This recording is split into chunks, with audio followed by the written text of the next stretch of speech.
This podcast is part of the C-Suite Radio Network, turning the volume up on business. Hi, my name is Chris Kirkpatrick, and welcome to the Executive Job Search Secrets podcast. And today we're going to talk about something that I consider extremely important, and that is focusing on what is your leadership return on investment. So excited to get into this with you. In the meantime, let's cue up the theme music, and then we'll get started. We all know most executive level positions are not posted or advertised. So the big question is this: if those 100K plus jobs are not posted or advertised, how do you go about your job search in a way so you can find the right companies, connect with the right people, and land your next ideal opportunity as quickly as possible and without compromise? That is the question, and this podcast will give you the answers. My name is Chris Kirkpatrick, and welcome to Executive Job Search Secrets.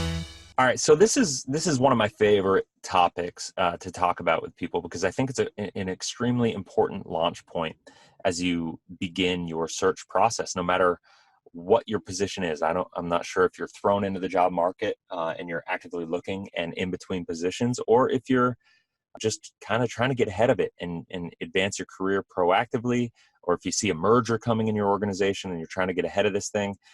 It doesn't really matter. What matters is, if you're looking to find a new opportunity, it's important that you think of yourself as an investment, because the thing that's most important for any organization is they're looking for a fast return on investment. And so don't think about this job search for yourself as a job search. Think about it as you are a product in the marketplace that is for sale.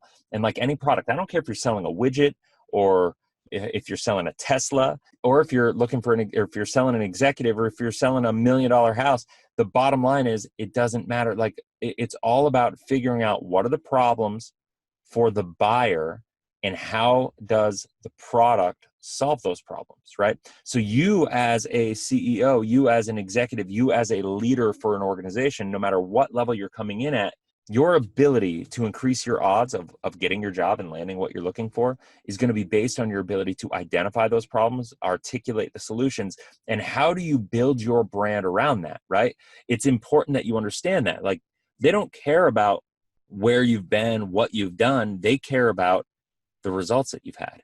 So a lot of people make the mistake, a lot of executives make the mistake about going through this and focusing on the features rather than the benefits. But it's important, if you think about this in marketing terms, it's important to figure out and how do you sell yourself and sell the benefits of you rather than the features. And that's where people make a huge mistake. The features are your history, it's the past, it's the things that, quite frankly, don't differentiate yourself. I mean, the reality is you are where you are. You're in the upper echelon if you're even looking for an executive leadership level position, right? But when you get into that pool, now you're competing against only people that have the results that you've had. So it becomes harder, it becomes more competitive, and you got to do things to stand out more effectively. And think about it this way. I just want to kind of talk about the difference between benefits and features really quick, just so you understand. The benefits of buying a Tesla are the fact that it goes 0 to 60 in 2.6 seconds, right? The feature is it's got this direct powered electric engine that ultimately is going to give you the power, right? It's going to give you that speed and the efficiency and all this stuff. But that's not what you really care about. What you care about, the feature, isn't what you care about. What you care about is the benefit, what that feature does for you. So you need to think about it in terms of like that for your search. What you've done, right? The results that you've had are the benefits, because you now can say, okay, I was in this position for this organization. That's the feature. Now the benefit is, this is what I did for that organization. And because I've done some research on your organization, I now see this is the problem that I've identified, that I kind of see that's going on.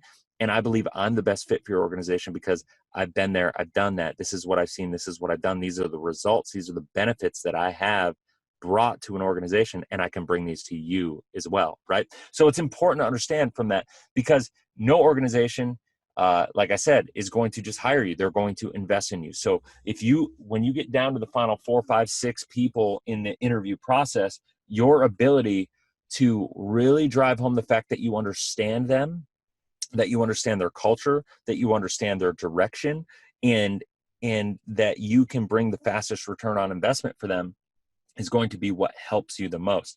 And if you think about that, you're not going to be able to clearly articulate why you are the best return on investment for them as a leader for their organization unless you have real clarity around their culture, around their direction, around their problems. Unless you're able to show to them and articulate to them that you understand all those challenges, you're going to have a hard time standing out as the best investment opportunity. So focus on those points, figure out what I can say is the best way to do this is to figure out, who are you? Start at the beginning, start with the end in mind. Who are you? What are the problems you solve? What are you passionate about? What's the most fulfilling to you? And ultimately, that's probably going to be in alignment for most people with the value that you bring to the table. So then now you can start looking for organizations that fit your skill sets.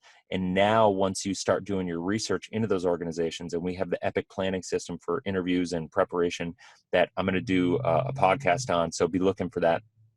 But as you get prepared for that, you need to make sure that you are going through this process, thinking about it from those terms, and thinking about how do you seek clarity around all of those different areas. And when you do that, only then are you going to be able to position yourself as a best investment opportunity for any organization. So I hope that makes sense. If you have any questions or comments, please feel free to engage with us. Follow us on YouTube. And if you have any episodes or topics or anything that you have questions about, I'd love to be able to create information that can be able to help you. Let me know. I'll create a video, a podcast, or whatever around it, and we can go from there. But in the meantime, I hope you go out there, have a blessed, inspirational day, and I'll talk to you on the next podcast. Like what you just heard, visit c-suiteradio.com. C-Suite Radio, turning the volume up on business.